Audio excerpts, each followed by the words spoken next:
In 1967, I went to Sunflower County, Mississippi with James Meredith on his second march. I was a kid of 16, and the deputy sheriffs beat me half to death. And by that I mean they split my head, my brains came out, they wrapped my head in a sheet, and someone rather wealthy got a private plane, and they took me to Memphis to the big hospital and saved my life.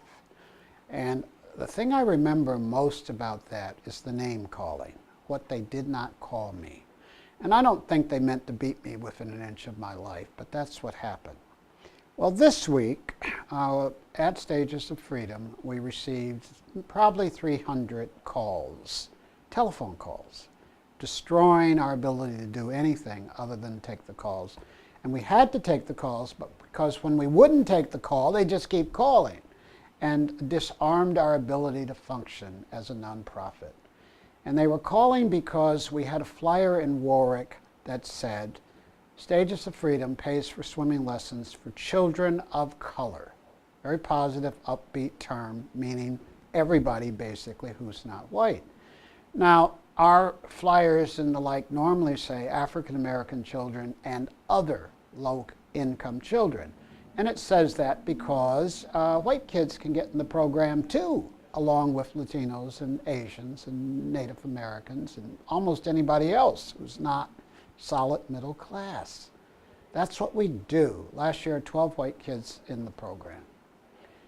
The Warwick flyer said that because Warwick's 95% white, so there are very few children of color, and 2/3 of the people of color have solid incomes.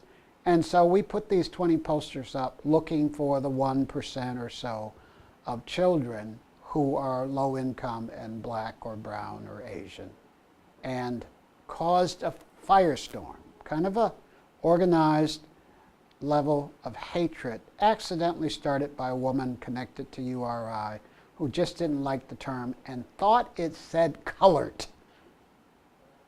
Woman with a degree couldn't read the difference between the United Nations people of color and the old colored, which is what Negroes and black people and whatever were called at some given time.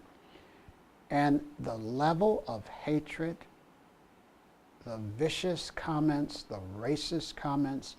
A woman from Johnson, Rhode Island said that black children drown because their black parents don't care about them as white people care about their children. This universal hatred. This woman's face is on Facebook, and you just shake your head that someone would make a racist statement about a whole race of people like that. That's what we endured this week. You ready? This morning, the woman who started it last week apologized by saying she'd read our 64-page report and realized that we're doing good in the world, and hinted that she's going to make a financial contribution. So in spite of a week of firestorm, it's over. Only 7 calls today. So God is good. The super positive. You ready? So Stages of Freedom, same organization. We're having a conference next week celebrating Cerreta Jones's 150th anniversary. It really is something.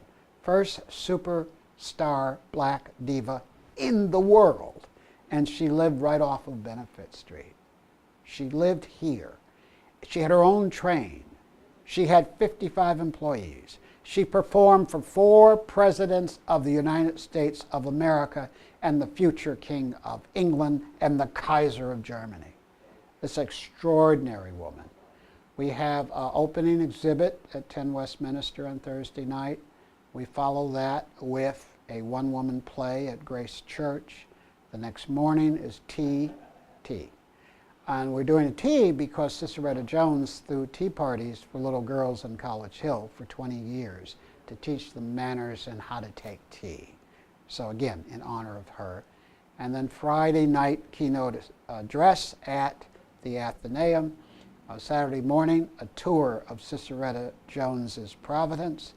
In the afternoon at 2 o'clock, a concert with John Davis, the concert master from New York. We have people coming from Carnegie. Oh, what a day. And then finally, we end with this unbelievable gravestone. We raised $9,000 for this granite gravestone. Rob Dimmick went to see it last week. I was busy, couldn't go. It's finalized. It's so unbelievable, he cried. Come join us, Southside Cultural Center, next Saturday, the 9th at 5 o'clock, in celebration of the life of one of Rhode Island's most important persons, male or female. Cerreta Jones is Providence.